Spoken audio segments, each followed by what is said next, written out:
And we leave Bamburgh Castle, and over there, right in the distance, that's the Cheviot Hills. And we're heading that way.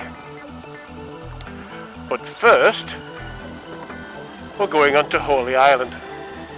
And here we are in Bamburgh. Now the Farne Islands has a story amongst it, or about it.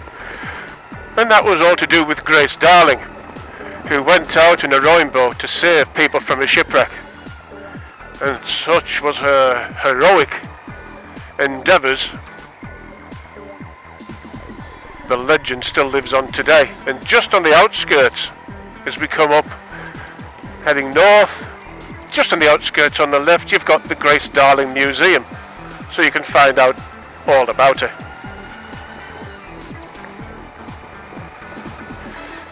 And here it is here, just coming up on the left.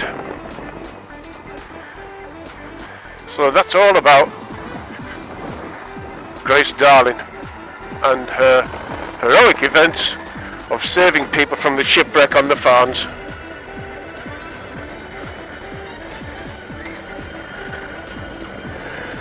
So we leave Bamburgh now from the most amazing castle in the world. And as we crest the hill, coming out to Bamburgh, we drop down to another stunning view. The Northumberland coast. I travel far and wide. It takes an awful lot to be anything better than the stunning Northumberland coastline. Just look at that. Mile after mile of golden beaches.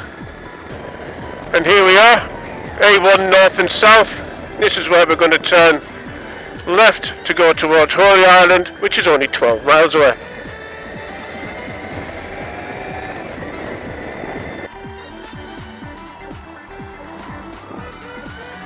So back on the A1, up to the turning to Holy Island.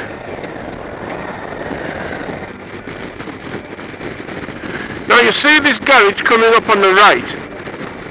Just after there, we're going to turn right and head off to the Holy Island of Lindisfarne. Now that the sea fet has lifted, it's an absolutely glorious day.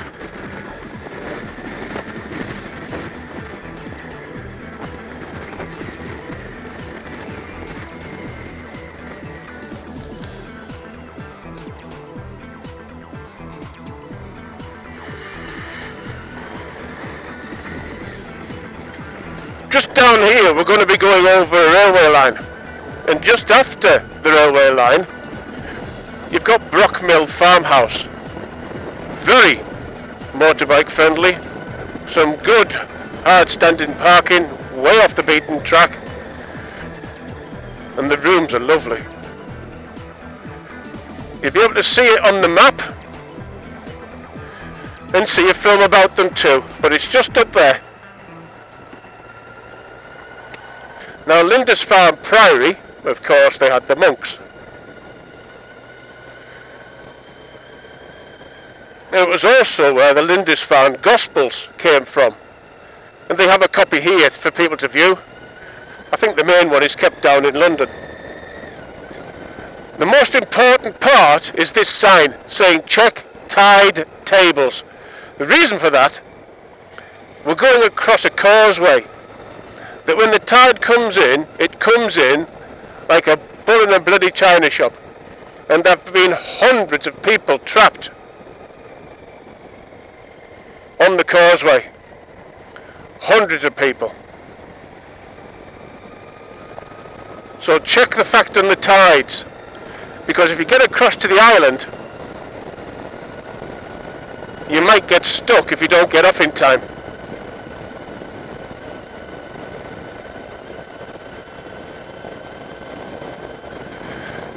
But on the island itself, I was mentioning about the mead, the Lindisfarne mead.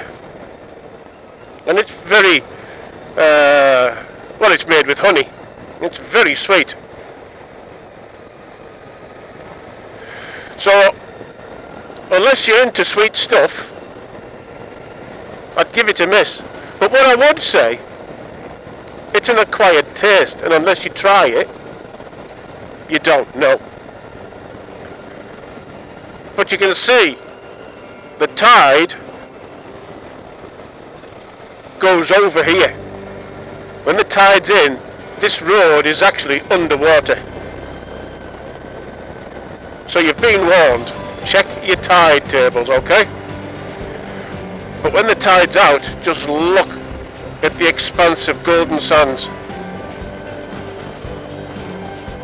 It's unbelievably stunning, isn't it?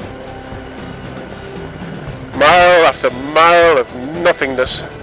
Get in. So Holy Island itself is a lovely place to visit.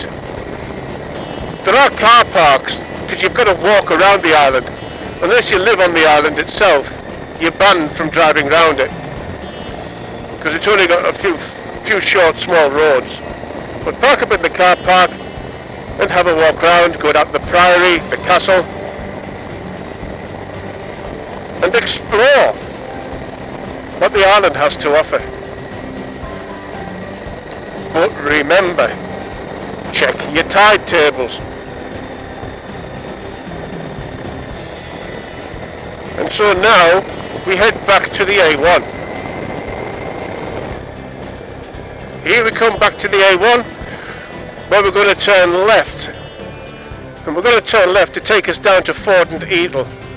You saw the sign before.